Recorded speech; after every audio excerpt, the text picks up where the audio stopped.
Halo semuanya, kembali lagi dengan aku. Di video kali ini aku membahas tentang deduksi alami. Sebelum itu pastikan kalian fokus, karena kalau kalian fokus apapun itu pembahasannya akan sangat mudah. Oke, lanjut ke pembahasannya. Oke, kita masuk ke materinya. Deduksi alami. Pasti kalian bingung kan, apa itu deduksi alami? Mari kita bahas. Nah, deduksi alami adalah pembuktian validitas argumen menggunakan aturan deduksi atau inferensi dan hukum ekuivalensi untuk menurunkan kesimpulan. Nah, nanti kita akan membahas aturan-aturan inferensi. Aturan inferensi itu ada 8. Yuk, kita bahas satu-satu. Yang pertama itu modus ponens. Bentuknya itu jika P maka Q. Premis keduanya P, maka kesimpulannya Q. Contohnya begini. P1. Apabila laptop Kia rusak, ini kita simbolkan sebagai P. Nah, maka Kia masih bisa mengerjakan tugas menggunakan HP. Nah, kita simbolkan dengan Q. Premis keduanya, laptop Kia rusak. Kita simbolkan dengan P, maka kesimpulannya adalah Kia masih bisa mengerjakan tugas menggunakan HP. Nah, begitu contohnya. Lalu lanjut ke B, modus tollens. Nah, bentuknya tuh P jika Q, premis keduanya ingkaran Q, maka kesimpulannya ingkaran P. Contohnya, premis pertama, jika cuaca cerah, kita simbolkan dengan P, maka kita dapat pergi beras tadi. Kita simbolkan dengan Q. Premis keduanya, ingkaran Q. Kita tidak dapat pergi ke beras tadi, maka kesimpulannya itu ingkaran P. Cuaca tidak cerah. Begitu, lanjut yang ketiga. Silogisme. Bentuknya, jika P maka Q, jika Q maka R. Kesimpulannya, P maka R. Contohnya, P1, jika Budi rajin belajar, itu kita simbolkan dengan P, maka dia naik kelas. Kita simbolkan dengan Q. Premis keduanya, jika Budi naik kelas, kita simbolkan dengan Q, maka dia liburan ke Bali. Kita simbolkan dengan R, maka kesimpulannya itu adalah jika Budi rajin belajar, maka dia liburan ke Bali. Lanjut, yang keempat, disjunktif silogisme. Bentuknya itu P atau Q. Premis keduanya ingkaran P, maka kesimpulannya Q. Contohnya, P1, hari ini Sinta menggunakan rok. Kita simpulkan dengan P, rok, P. Atau celana, celana kita simpulkan dengan Q. Premis keduanya, hari ini Sinta tidak menggunakan rok. Ingkaran P, maka kesimpulannya hari ini Sinta menggunakan celana. Lanjut yang ke yang E, konstruktif dilema. Bentuknya P, buka kurung P, jika P maka Q, dan jika R maka S. Premis keduanya P atau R, maka kesimpulannya itu Q atau S. Nah, contohnya tuh gini, P1, jika saya belajar, kita simpulkan dengan P, lalu, maka saya akan lulus, kita simpulkan dengan Q, dan jika saya bekerja keras, kita simpulkan dengan R, saya mendapatkan uang, kita simpulkan dengan S. P2, saya belajar, kita simpulkan dengan P, atau saya bekerja keras, kita simpulkan dengan R. Maka kesimpulannya adalah, maka saya akan lulus atau saya mendapatkan uang. Lanjut yang E, yang F, disjunktif dilema. Ini dia sama seperti konstruktif, tapi bedanya di premis keduanya itu ingkaran-ingkaran. Nah, bentuknya itu P, jika P maka Q, dan jika R maka S. Premis keduanya ingkaran P atau ingkaran R. Kesimpulannya pastinya ingkaran Q dan ingkaran S.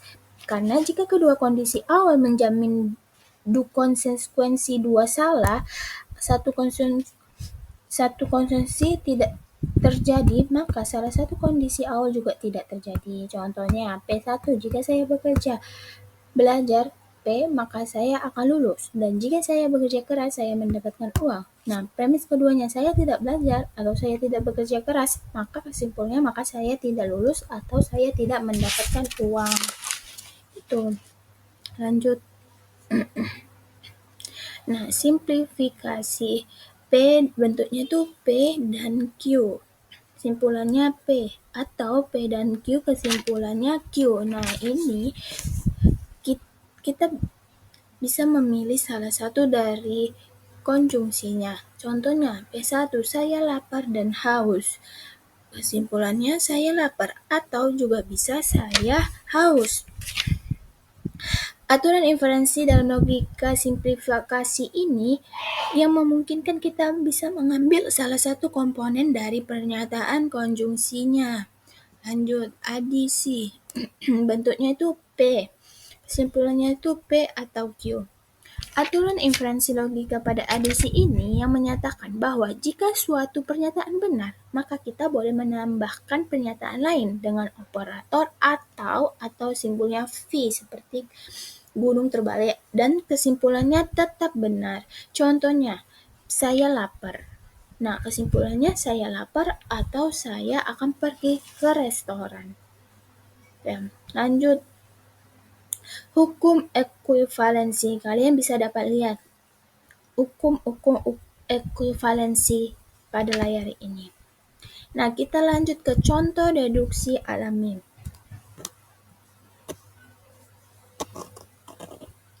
Nah, di sini, jika ibu pergi ke pasar, kita simbolkan dengan P. Maka bapak pergi ke kantor, kita simbol dengan Q. Ibu kita simbolkan dengan P, dan kakak pergi ke pasar, kita simbolkan dengan R. Kesimpulannya, jadi bapak pergi ke kantor, kita simbolkan dengan Q. Nah, simbol argumennya, P, jika P, maka Q. P dan R, simpulannya itu Q. Pembuktian kesimpulannya. Nah, pada deduksi alami ini kita mencari kenapa kesimpulannya itu Q. Nah, pertama kita urutkan dulu mereka ke dalam angka seperti urutan setiap baris kita pisah. Lalu, nah pada nomor kedua ini P konjungsi R ini merupakan aturan simplifikasi. Nah, aturan simplifikasi itu P konjungsi R. Kita bisa memilih salah satu dari P tersebut, salah satu dari konjungsi tersebut. Nah, kita bisa milih P karena di yang nomor satu ini terdapat P kan? Makanya kita pilih P. Kenapa nggak R? Karena tidak di atas yang nomor satu, nggak ada yang memiliki huruf R. Nah, jadi kita milih yang P. Makanya kita taruh di nomor 3 P. Nah, lalu kita lanjutlah. Bagaimana dia bisa dapat Q? Kita gunakan yang nomor satu ini dan nomor 3 ini pada aturan modus ponens. Nah, tadi aturan modus ponens kan berbunyi gini, jika P maka Q. Nah, jika premis keduanya P, maka kesimpulannya Q. Nah, disitulah makanya dia muncul Q pada nomor 4. Nah, begitu teman-teman. Oke, terima kasih sudah menonton video ini. Semoga bermanfaat untuk kalian. Jika ada salah kata atau salah penjelasan dari saya, mohon dimaafkan dan bisa dikomen di bawah. Oke, bye.